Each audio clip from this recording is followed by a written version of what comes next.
The boy finally received the admission letter from his dream university, but he secretly hid the letter while his father wasn't paying attention. What have you got there? It's just a letter. But the father still noticed that William was hiding something. He asked him if he had been accepted by the university. William had no choice but to confess. The father proudly hugged his son, but William said he didn't plan to go to college because he knew their family couldn't afford it. He told his father it was perfectly fine for him to live his whole life in this small town. However, his father disagreed with him. If going to college was what William wanted, his father assured him that he would support him no matter what. What about the money? Don't worry about the money. Look, when you need it, it'll be there. That's a promise. However, money doesn't just fall from the sky. From that day on, the father and son started working tirelessly from dawn till dusk, cutting more wood to make furniture to sell. Yet accidents always come unexpectedly. One day, while they were transporting the wood, the father accidentally fell into the rushing icy river when making a turn, with a heavy sled on top of him. Even though the sled dogs and William desperately tried to rescue him, they too were slowly being dragged into the river. The father urged him to let go, but William refused to do so. Seeing that he would also be pulled in, the father used the last bit of his strength to cut the rope. Amid William's heart-wrenching cries, the sled dogs obeyed the father's final command and pulled William back home. Soon, the icy river returned to its calm state. His father, who had always encouraged and supported him, was gone.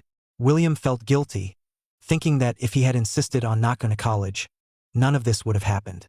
In the middle of the night, he went to the doghouse, hoping to find comfort from the dogs his father had left behind. However, the dogs barked furiously at him, which triggered William, and he began to blame them, questioning why they didn't try harder to pull his father out. Both sides turned their grief into anger. Perhaps this was the only way they could feel better. Gus was the lead sled dog, but he never let William get close. Uncle Ned said that a dog like this would only recognize one master in its lifetime unless you could earn its respect and recognition. However, William was considered a bookworm by the townspeople. They believed he wouldn't survive more than 10 minutes if left in the wild. Getting Gus, this championship sled dog, to acknowledge him is almost impossible. Now that his father was gone, Gus often howled in the middle of the night. Additionally, overdue furniture orders with penalty payments for contract breaches kept him awake all night. One day, his mother told him that she wanted to sell Gus to pay off a portion of the penalty for the furniture contracts. His mother also didn't want to sell Gus, but faced with their family crisis, she saw no better option. He can't do that, Mom. The money we could get for Gus alone. Gus? Gus is Dad's dog. And you're his son. And he wanted to pay for college because it was important to you. Well, maybe it's not so important anymore. Maybe it never should have been important. Looking at her son, who had lost his life dreams, she also felt helpless and desperate. Until one early morning, the dawn seemed to point William towards a solution. He picked up the flyer that was placed on the table. The night before the accident, his father had stared at this flyer for a long time. It was an extreme sled dog race covering a total of 800 kilometers. Winning first place would earn a grand prize of up to $10,000, enough to alleviate all their current troubles.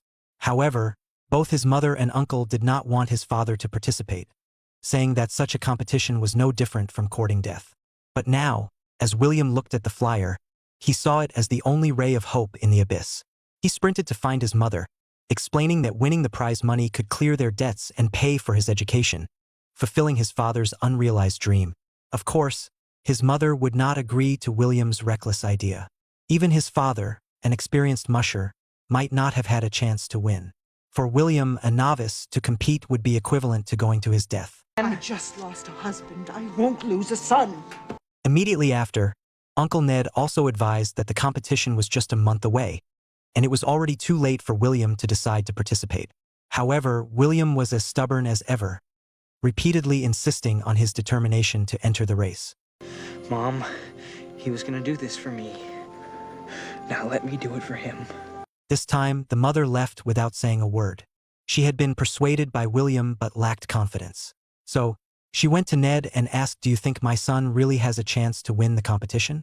Late at night, Uncle Ned grabbed the sleeping William and pushed him down into the snow outside, saying that if he wanted to participate in the race, he needed to get used to the cold. Watching her son suffer in the howling cold wind broke the mother's heart, but she knew it was necessary. William went to the dog kennel, trying to warm up and spend the night with the dogs for the first time. The next day, Ned came to wake him up. The first few days you sleep 5 hours, then 4, then 3, then 2. The last day you don't sleep. You just run. Run to the end. This is the racing strategy, Ned told him. Sacrifice sleep to maintain an advantage on the route. He didn't have enough strength or experience, so while others slept, he had to run as hard as he could to have even a slight chance of winning. A month of intensive training passed in the blink of an eye. After visiting his father, William firmly set off on his journey. Before the train departed, his mother was still trying to persuade him. $10,000, Will. You don't have to die for it. If we lose the farm, We'll lose it fighting. We're not gonna lose it. just come back alive. Compared to the $10,000 prize, she only hoped her son could return home safely. Ned gave him a whistle, which had been used by William's father. He believed that his father would surely watch over him. Be strong, boy. Be brave. Your father will be with you always. He lives in your dreams. Trust the dogs. Trust yourself.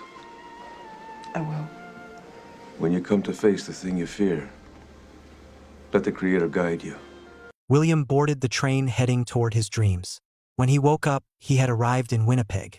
The pre-race venue was magnificent, filled with competitors from all over the world. They were all in their prime and experienced, many supported by financial backers or companies. For example, Borg from Sweden was the champion of the previous competition.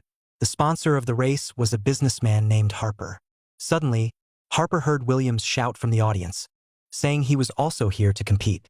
William submitted his registration form and paid the $50 entry fee. When Harper saw that he was just a kid, he didn't want him to risk his life. Upon learning that William had only $2 left, he intentionally obstructed him, claiming that latecomers had to pay a $10 fine. Harper wanted him to back down. At that moment, a reporter stepped forward to help William pay the $10 fine, saying that if Harper didn't let William compete, he would report that the whole event was a rigged scam. With no choice, Harper had to allow William to race. However, the reporter, Kingsley, wasn't helping William out of kindness. He just wanted to create a story to boost newspaper sales and enhance his chances for a promotion. After all, a young man on the brink of peril would surely capture public attention. The worse things went for William in the race, the more readers he could potentially gain. That night, William rested with the dogs, telling Gus to listen to him this time. But Gus lay there, unmoving, completely dismissive of the boy before him. Only the sound of the whistle that had belonged to William's father could slightly catch his attention. The next day, the race officially began. All competitors dashed forward like unleashed wild horses, and to everyone's surprise, Gus and William were running at the front. Someone kindly warned him that if he kept running like this, his dog might not even make it to the Devil's Slide. But William ignored the warning and continued to accelerate, taking the lead. Meanwhile, the train alongside them started moving as well, filled with wealthy entrepreneurs who sponsored and bet on their teams. They were astonished to see a teenager leading. When Kingsley noticed that William was in first place, he couldn't help but feel excited, thinking this would definitely make for a big story. Soon, William sped toward the Devil's Slide. The slope was steep, and lacking experience, he struggled to climb with the dogs. As predicted, halfway up, he was exhausted, while the other competitors easily overtook him based on the route he had cleared. Just when he finally began to descend, Gus disobeyed the command and crashed into a fallen competitor ahead. Hey! We want to finish this race, we gotta make some kind of peace, here? Gus! Gus! It wasn't until nightfall that William finally arrived at the first rest stop. However, he remembered Ned's teachings. While the other competitors were still sound asleep, William woke up after just 5 hours. He had only eaten his mother's fruitcake for meals, which not only saved him money but also meant he didn't have to start a fire to cook, allowing him to save even more time. When Kingsley learned about this, he couldn't help but feel pleased at the prospect of the news story he could write. Remember that there's a boy out there, an American boy, racing against man, against nature, against time, with his mother's fruitcake and a homemade whistle and a spirit that speaks of the truest American ideals. So when you read this name, remember it. Remember the name, Will Stoneman. William had become a symbol of the dream chaser in people's hearts. William discovered a man passed out in the freezing cold, but the man asked him to leave and not to help. It turned out they were both participating in an 800-mile dog sled race where the winner would claim a $10,000 prize. William joined the race to fulfill his late father's wish, hoping to pay off family debts and fund his college education. Due to his lack of experience and skills compared to other competitors, he only slept 3 to 4 hours a night, starting his journey while others rested to gain a slight advantage. The man realized that if William helped him now, he would fall behind in the race. However, William knew that if he didn't help, the man would freeze to death, so he rescued him despite the man's protests. In the process, he accidentally dropped his father's whistle, the only way to command his lead dog, Gus. William managed to get the man to a train operated by the race organizers but lost his lead as a result. This allowed other racers to catch up. On the train, the man told everyone that William was the one who saved him, leaving the rich and reporters in silence, as few competitors would sacrifice their chance to win to help others. However, a wealthy man named Angus was dissatisfied with William because he had lost a bet because of him. Angus then bet $5,000 with the race's sponsor, Harper, that William would not finish the race. Harper admired William's determination and kindness, so he agreed to the bet. Once back on the trail, William realized his father's whistle was missing. Without it, Gus wouldn't respond to his commands. Unaware Gus had already accepted him, he managed to recreate the tune his father used to whistle, and in that moment, it felt as though his father was by his side. Gus finally obeyed his commands. With reporter Kingsley's hype, newspapers featured the brave young man's story on their front pages, dubbing him Iron Will overnight. Kingsley sent reporters to William's hometown, and upon learning that William was racing to fulfill his father's wish and raise his tuition, they generously funded a trip for his mother and uncle to watch the race. Race organizer Harper also heard about William's story and wanted to join other wealthy sponsors in donating money to his mother. However, Angus, who had previously bet against Harper, was planning something evil. Not wanting to lose his bet, he secretly found last year's champion, Borg, asking him to find a way to hinder William during the race, as his stakes had now risen to $10,000. Borg agreed for a 50-50 split. The next day, Borg set his vicious dog loose on William's path, aiming directly for Gus. Unprepared, William tried to protect Gus with his body, but he was too late, and Gus was severely injured. That night, William stormed into the rest stop, kicking open the door and throwing a punch at Borg.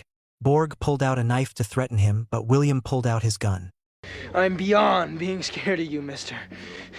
Will, no matter what he's done, you tell us about it, we'll take care of it. I ought to kill you. If you ever come near me or my team again, I'll kill you outright.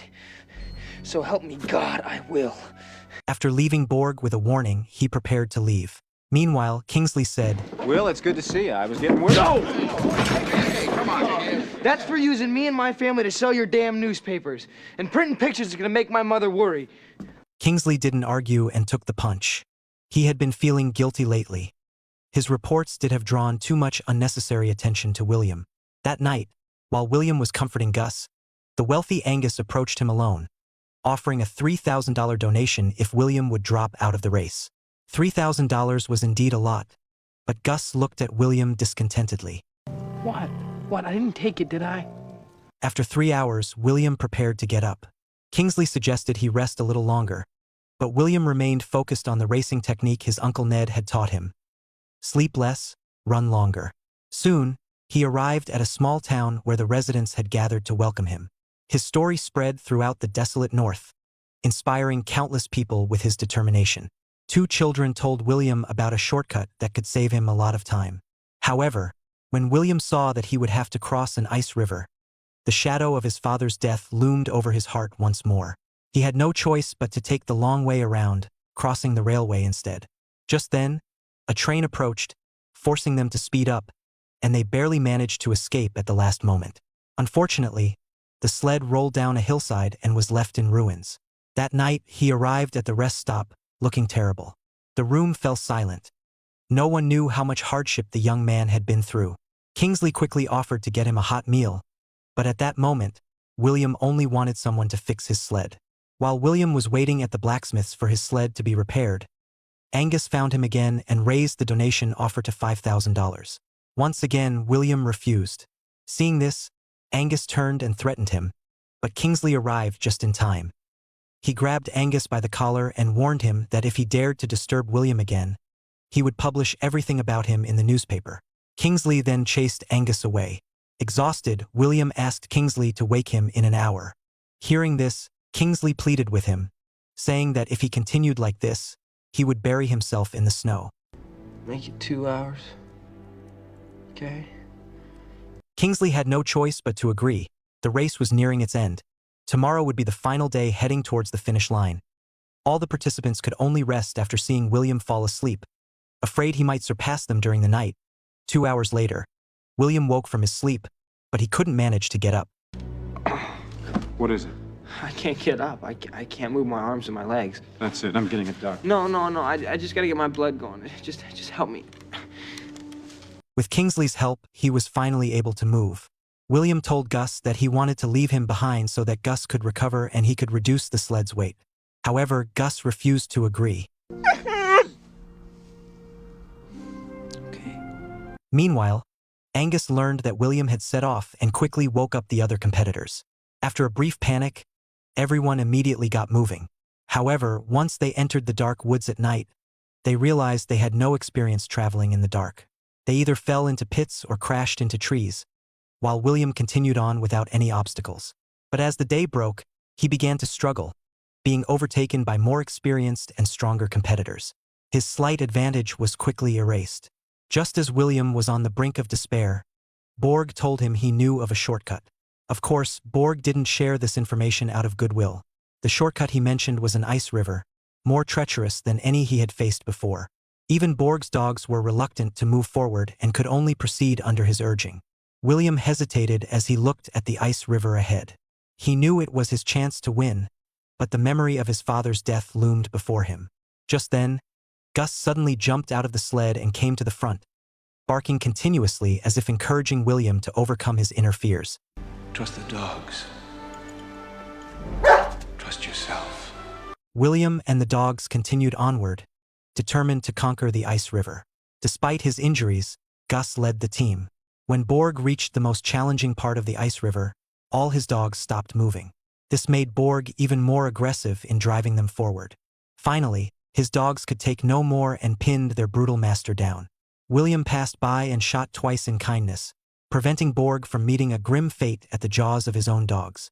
At last, William successfully crossed the ice river, and after navigating through a stretch of woods, he would reach the finish line.